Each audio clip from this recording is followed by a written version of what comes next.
Welcome to Muir's English Grammar. This week we'll be talking all about superlative adjectives, building on last week's comparative adjectives. Our learning objectives are to identify superlative adjectives, to form the two groups of superlative adjectives, and to use them correctly in a sentence.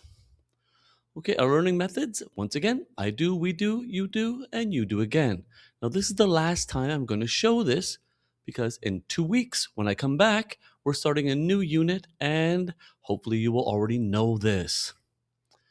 Just as this, getting a notebook, pencil eraser, and writing down your answers. This week again will be the last time I show this. So in the future, write down your answers, memorize them, do as you like. It's up to you.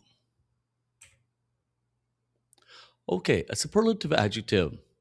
A superlative adjective is a word that compares three or more nouns, and it's usually preceded by the word the, because it's talking about the superlative, the highest, the greatest. To make the superlative adjective, add est to one-syllable words and two-syllable words ending y. Now, some of you have asked me, are there other two-syllable words that we add est to? Well, there are, but that's for another day, not this week. That's for the intermediate level. We'll talk about that in the next book. Okay, to continue to go back, add most or least before most two-syllable and all three plus syllable words, so three or more. So, for example, we have hottest. Today is the hottest day on record. Yummiest. These are the yummiest cookies I've ever made. And most wonderful. Have a wonderful day. Have a wonderful birthday. Have the most wonderful birthday you've ever had. Okay, so a pro tip, just like last week, very similar. To make the superlative adjective, follow two rules. Rule 1, the doubling rule. And remember to check for that CVC coming at the end of the four-letter word or three-letter word. For example, hot, H-O-T, plus T, plus E-S-T, gives you hottest. And the Y to I rule, that's the second one. So it's going to be two syllables, and look to the end for C-Y, a consonant before the Y.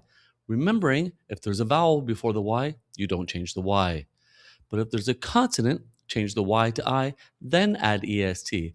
Just like the example here, happiest, H-A-P-P-I, because we've changed it, and then we add EST.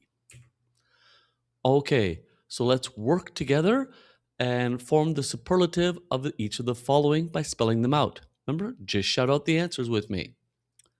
So one-syllable words. Short becomes S-H-O-R-T-E-S-T, shortest. Fat becomes F-A-T-T-E-S-T, fattest. Healthy becomes H-E-A-L-T-H-I-E-S-T. Funny becomes F-U-N-N-I-E-S-T. And beautiful becomes most beautiful. And dangerous becomes most dangerous or least.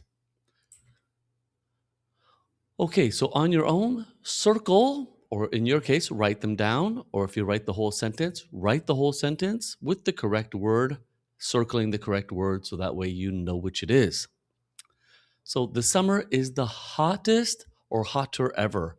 Well, let's look. We have the before the adjective. The lets us know it's going to be a superlative. So it's going to be hottest, H-O-T-T-E-S-T.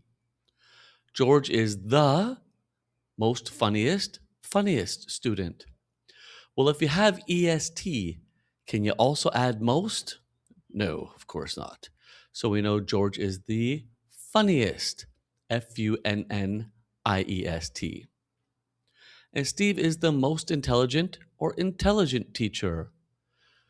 Well, if you have the, you're comparing, so intelligent by itself doesn't work. That's not a comparative adjective. That's just an adjective. So we need to have the most intelligent because we're comparing Steve against all other teachers. Okay, excellent. Let's continue. On your own, write two new sentences, Get somebody to check. How are you doing? Leave a note in the comments. Tell me if you're getting your sentences right. And to wrap up, remember, superlative adjectives compare three or more nouns preceded by the word the, and they usually mean the greatest, the highest, the most perfect. All right, great job. So I'll see you again in 2 weeks because next week is a week off between units, and then we'll come back with in 2 weeks with unit 3 verbs. Bye for now, my fellow gramophiles.